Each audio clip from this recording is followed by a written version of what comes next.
So, I mean, we have these assignments, we have these calls, we have these gifts, but we also have this opportunity every day to rest.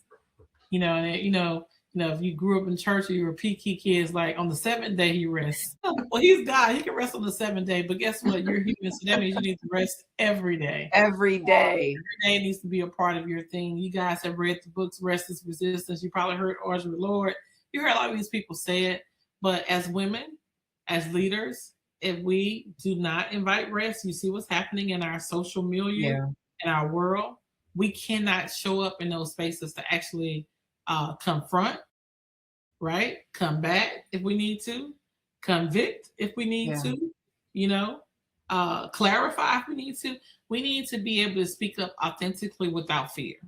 And my sister reminded me of this, which I love Carlene for telling me, is that what did Jesus say when people would come to him with problems, right? And they did. What would he always say, right? If you know, I know LaTysa knows. She probably knows. She's gonna say this, but so LaTysa always be knowing some stuff. But very wise. Do not be afraid. Yeah. Do not be afraid, right?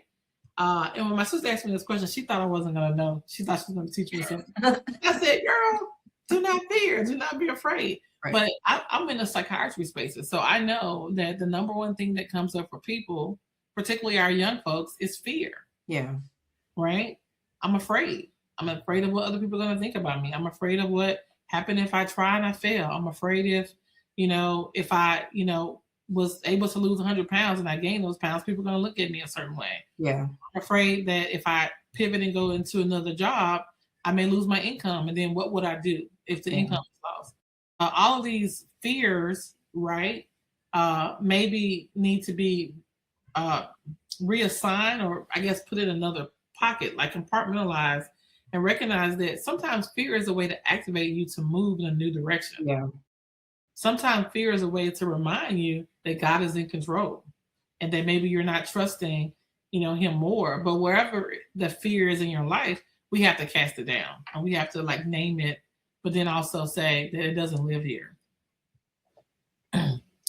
Oh, amen to the declaration. And she says, being real, relevant, relatable, and reasonably responsive to one another. We are in collective healing community, not in judgment or in our ego. Amen to that.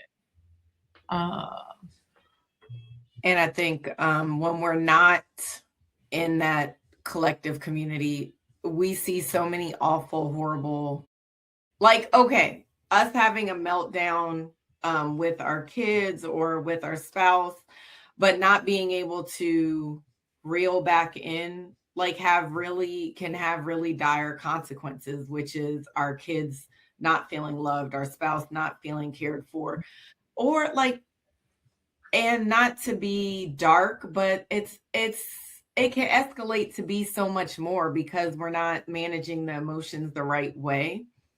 And I think, like you said, now more than ever, we have to be really intentional about our healing.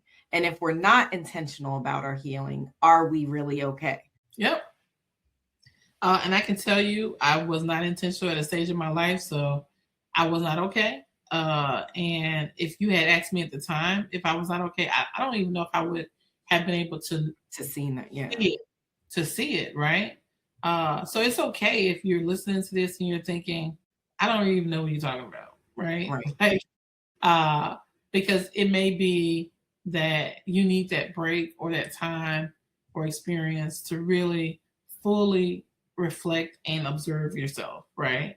And again, this is not in a judgmental way, but in a way of honoring that if I don't embody me physically, spiritually, emotionally, intellectually, right? All the different parts of me, I may have an arm that's working, but a leg is broken, right? And for those people who have physical disabilities or invisible disabilities, you know how that is when you have a part of you that you have to compensate for another part, right? And that's okay, because I know I'm a wounded warrior. I have parts of myself that I can't get back that time, right? It's not about getting back time, but in God's language, when he said restore, he will bring back all of those things in a way. I'll give a good example, and then I think